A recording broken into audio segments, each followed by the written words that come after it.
Asia কাপের আগেই চমক, টেস্টে নামতে মরিয়া রিঙ্কু সিং, ওজন বাড়িয়ে দিলেন বার্তা। বন্ধুরা, আপনারা যদি দেখতে চান তাহলে ভিডিওটি শেষ অবধি দেখতে হবে, চ্যানেলটিকে সাবস্ক্রাইব করে একটা লাইক দিতে হবে এবং নোটিফিকেশন বেল আইকন দাবাতে হবে। সপ্তাহ গড়লে শুরু হতে চলেছে এশিয়া কাপ, আর সেই টুর্নামেন্টের আগে ভারতীয় শিবিরে চলছে জোর কদমে প্রস্তুতি।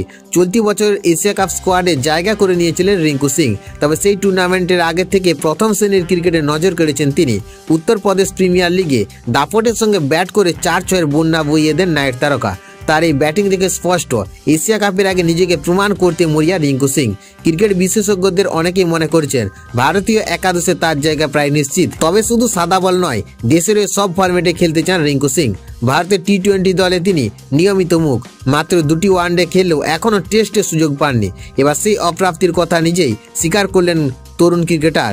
টাইমস অফ ইন্ডিয়াকে দেওয়া সাক্ষাৎকারে তিনি জানান, আমি ভারতীয় দলের হয়ে সব ফরম্যাটে খেলতে চাই, বিশেষ করে লাল বলের ক্রিকেটে। নিজের প্রথম শ্রেণীর রেকর্ডেরও কথা তুলে ধরেন রিঙ্কু। তিনি বলেন, রঞ্জি ট্রফিতে আমার গড় 55-এর বেশি।